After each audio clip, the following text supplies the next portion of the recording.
What's up, guys? BriarRabbit here, and today I've got the cold-footed but warm-hearted Janice. That's right, Janice is here. Today, what are we going to talk about?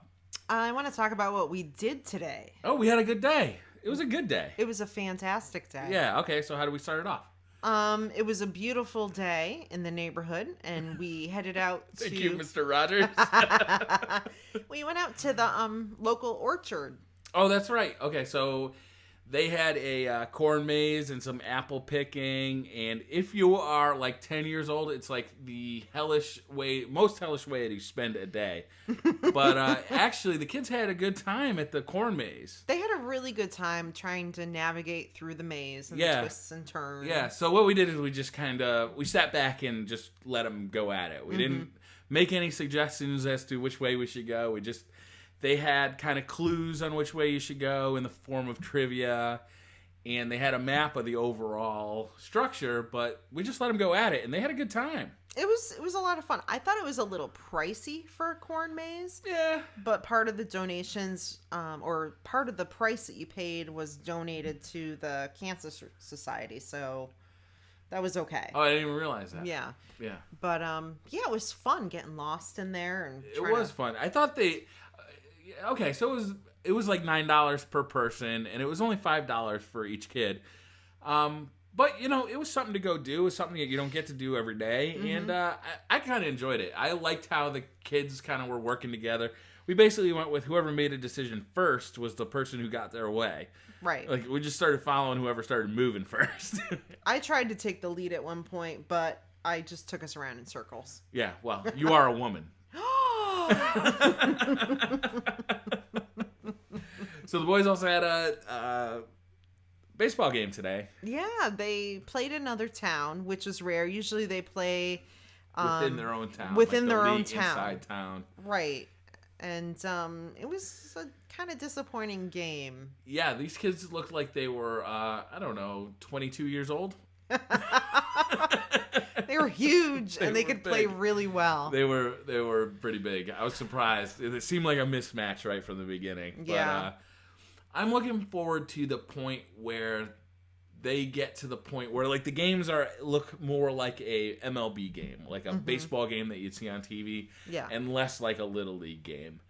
They have a lot of weird rules. Like they allow you to steal a base right after you walk. So a lot of times you'll see a kid walk, go to first base, and then immediately take off for second base, and you're like, whoa, you don't see that in baseball every day, But it seems to be a legitimate way to play the game in Little League.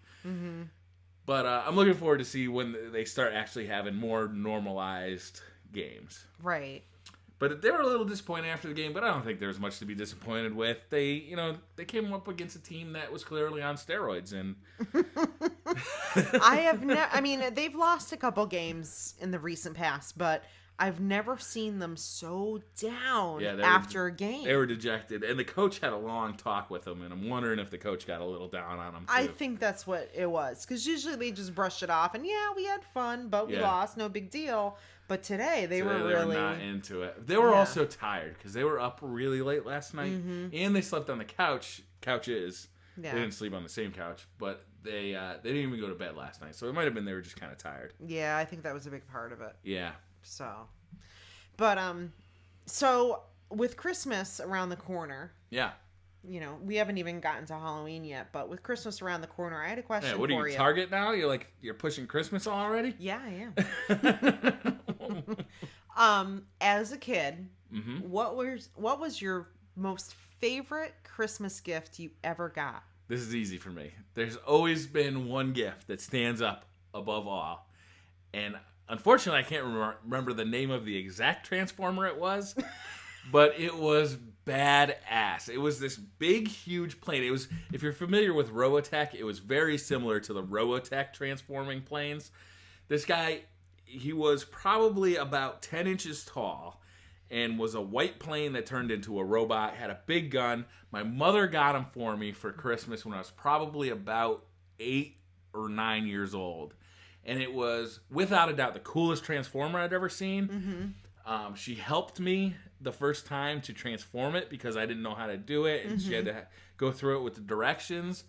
And I played for that for years. And of all the Christmas gifts I've ever gotten in my entire life, that was the one that stands out the most. It was exactly what I wanted, and it was exactly the experience I wanted, you know, with her helping me transform it. Because, you know, she was a single mother, and I like spending time with her. She was a working mother, so I didn't have that experience where she was home all the time. So the time I did get to spend with her when I was a kid was really valuable to me. And that morning, transforming that transformer together with her doing the directions and me kind of trying to flip it around, that was one of the most special memories of my entire life. Now, was it from Santa or was it from your mother? I'd never believed in Santa. Like, I don't ever remember thinking I actually got a gift from Santa. Oh, okay. So it might have said Santa on it, but I always knew that they came from Mom. All right. Okay. How about you? What? Oh, jeez. Do you have a answer for that question? You know, maybe when I was 7 or 8, I got Kissing Barbie. Oh, yeah? Yeah. She had a button in her back, and you would push the button, and she would purse her lips, and she'd kiss. Yeah? I remember that, but probably when I was 3 years old. You remember when you were 3? Oh, yeah. My parents had gotten me these soft little dolls, and they had Velcro on their hands, but you could position them, and there was a whole family, and they had a big fluffy dog, and there was a big house, and I remember getting that for Christmas thinking it was like the coolest toy ever, but you know, I was a girl, so yeah. Well, dolls. I mean, I'm sure you wouldn't have been too excited about a Transformer. No. You know, it's funny how Christmas has totally changed. Like, I don't really look forward to the stuff I'm going to get anymore, but I really look forward to Christmas morning and giving the stuff out and, like, seeing, like, eyes light up. You know, so it's really fun now having the kids because it brings that back. Like, it's fun to give adult stuff, but you don't get that, like, super excitement that you get when kids are around. Yeah. So it's really fun having the kids. And that's one of the things I really look forward to. Now, we made a deal that we're not going to trick the kids anymore. No, because we've tricked the boys quite a bit in the past with giving them like an Xbox box. Right, filled with underwear. Yeah. But the Xbox was there. It just came a couple of gifts later. But yeah, it turned out to be, it just felt mean, so we stopped doing it. But it was funny. Maybe I'll post that video sometime. All right, guys, that's going to do it. Thank you very much for listening. I really appreciate it. If you like this video, hit that like button. And if you're new to the channel, hit subscribe. And I'll see you guys next time. Bye. Bye. What's up, guys? I'm BriarRabbit. And today I've got Oscar Mayer Wiener. The Oscar Mayer Wiener? Yes, I am the Oscar Mayer Wiener. I've always wondered about the hot dog truck. Do you drive that all the time? I drive it all the time everywhere. Yeah? How fast does that thing go? Tops out at about 75. 75. All right, that's about as fast as I'd want a wiener to go. It's a stick. It's a stick? Can you drive stick? I can drive stick. I drive well. You do? All right.